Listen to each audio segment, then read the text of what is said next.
Now today we will see the connective tissue. The connective tissue indicates it connects the tissues.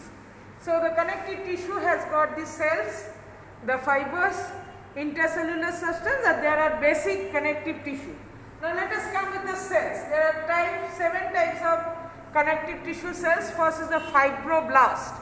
You see, this is having the prolongation like this, centrally placed nucleus, and when the fibroblasts become old, then it becomes the fibrocytes, okay, elongated nucleus. The fibroblast is derived from the specialized mesenchymal cells. Now this fibroblast forming the tropocollagen of the collagen bundle fibers, elastin in the elastic fibers, reticulin in the reticulin fibers. Next is a macrophage. The macrophage is the cell which participates in the process called phagocytosis. This is the prolongated like cells having the nucleus like this with the basophilic some accumulations are there. These cells are basically helps in the formation of phagocytosis. In the liver, for this phagocytosis, the Kupffer cells are present. In the blood, monocytes are present. In brain, it is the microglia cells are present. In the lung, the alveolar macrophage cells are there. So this is mainly trap the foreign body and save the tissue from any antigenic attack. This is the plasma cells. Next is the plasma cell. This is the cells which is having cardwheel appearance. It lies in the mucous coat and submucous coat of the GI tract. It gives a protection or it produces the humoral antibody. So it is giving the protection to the whole GI tract from the antigenic attack. The mast cells, these are the mast cells having some of the granules over there, and these mast cells are mainly having these granules containing heparin, which is anticoagulant in nature. If the bleeding is there, the blood to be coagulated by this factor called anticoagulant is secreted by heparin that is released from this mast cell, and histamine releasing cells are there, which is involved with the allergic reaction of the body. So these cells are called the mast cells. Now the pigment cells or melanocytes, these are basically involved in the skin. The melanocytes are derived from the nuclear crest derivatives. It is present in the skin to save it from any ionic radiation. So this is the pigment cells, that is having the cells, pigment cells within the cytoplasm.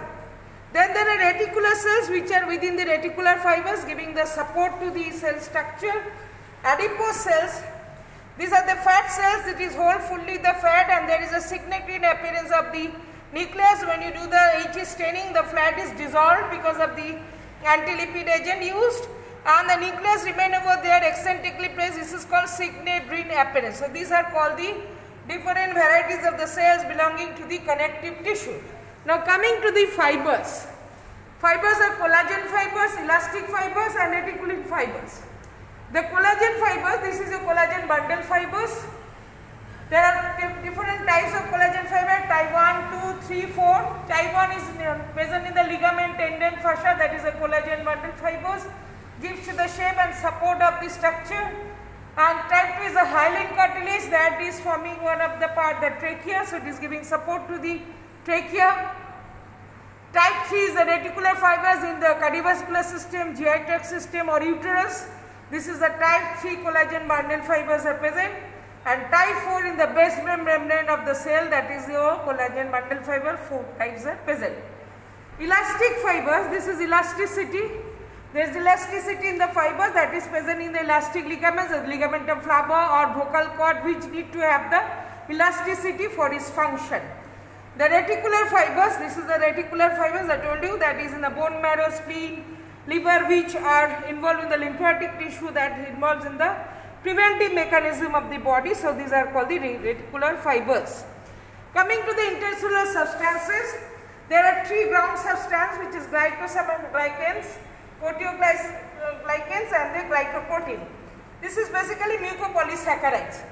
How the structure? This is the collagen bundle fibers. From there, these are the structures coming out. Having the hyaluronic acid, that is one of the proteoglycan. There are dermatan sulfate, corndantan sulfate, keratin sulfate. These are different types of the proteoglycans, and this is the proteoglycan that is coming out in. So this is the hyaluronic acid. Now if we take a part of it, we will show this. These are the small proteins are there which is attached to the main structure. These are called link protein. And when we will see more microscopically, then we will see this is the presence of the GAG, that is glycoaminoglycans, which are present mucopolysaccharides, and this is the presence of protein, that is core protein present in the glycoprotein. This part gives support to the structure of the body. So this is intercellular substance between the cells and the fibers, and they give the main framework of the connective tissue of the body. Now this connective tissue with the cell, fibers, intercellular substance forming some basic connective tissue. This is your alveolar tissue. It can be loose alveolar tissue present in the peritoneum, pleura, that is a loose alveolar tissue. They are the scavenger, they will rush to the side where the injury is there, or dense connective tissue present in the ligament, tendons and structures. Adipose tissue, this is of two types, white fat which is mainly present in case of the human being.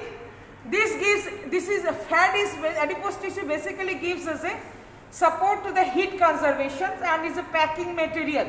It is present in the kidney as the perinephric fat or paranephric fat. And in case of newborn baby, that is a brown fat which is seen in the neck region, that is highly heat conserving fat over there, but with the in case of age, these brown fats are replaced by the white fat.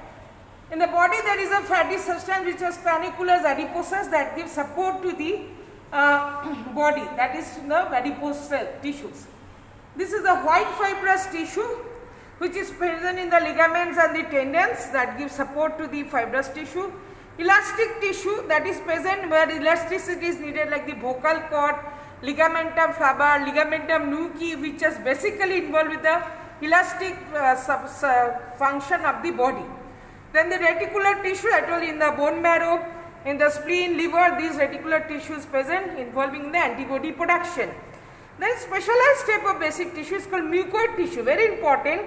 This mucoid tissue is nothing but the sphingolipid extemporary mesodermal tissue. I told extemporary mesodermal tissue has got two parts, somatophoric extemporary mesodermal tissue which goes for the formation of the muscle layer of the secondary villi of the placenta.